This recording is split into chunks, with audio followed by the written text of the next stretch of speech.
नमस्कार, रसस्वादमध्ये आपलं स्वागत आहे। आज आपण छोल्याचे पराठे बघणार आहोत, जे बनवायला खूप सोपे आणि झटपट होण्यासारखे आहेत। तर त्यासाठी लागणारे साहित्य बघून घेऊया। हे छोले चणे रात्रभर भिजत ठेवलेले आणि नंतर यांना 4 ते 5 शिट्या देऊन बॉईल करून घेतले। बटाटा एक आणि छोटा तुकडा आहे, यांना मी बॉईल करून घेतलाय। एक छोटा कांदा एकदम बारीक चिरून घेतलेला।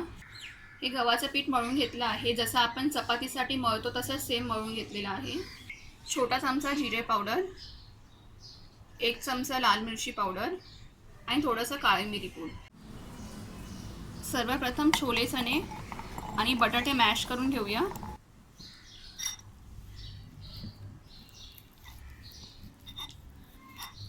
एकदम व्यवस्थित मॅश करून घेऊया सगळं।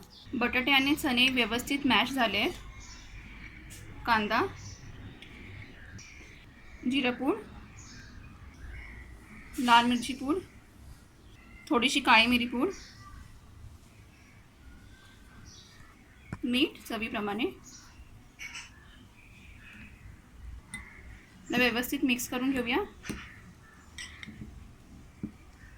पराठेचं सारण रेडी आहे। आता पराठे करायला घेऊया। चपातीच्या गोळ्याला थोडा पीठ लावून घेतलंय, जरासं लाटून घेऊया आणि नंतर सारण स्टफ करूया।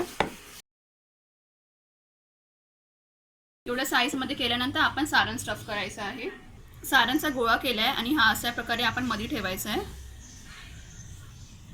आणि याला कव्हर करून घ्यायचं आहे आपल्याला।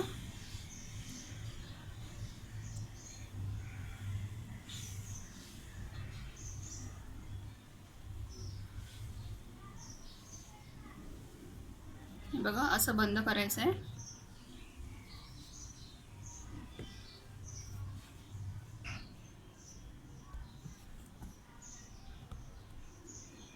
आता याला अलगद लाटून घ्यायचं आहे हलक्या हाताने।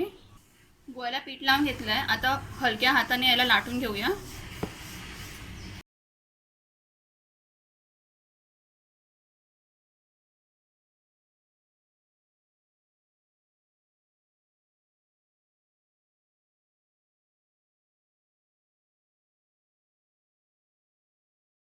हे लाटून झालंय, आता बाकीचे पण लाटून घेऊया अशाच प्रकारे। पॅन तापलंय, थोडं तेल लावून घेऊया।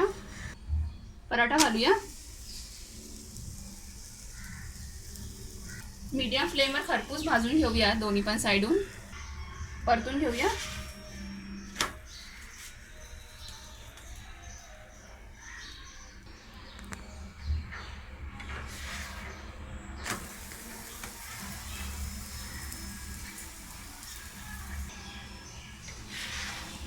आता दोन्ही पण साइडून व्यवस्थित खरपूस भाजून झालेले आहेत। दोन्ही पण साइडून परतून आपण व्यवस्थित भाजून घेतलंय।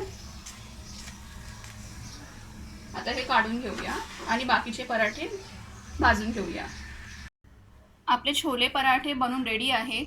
हे बनवायला खूप सोपे आहे आणि झटपट होण्यासारखे आहेत।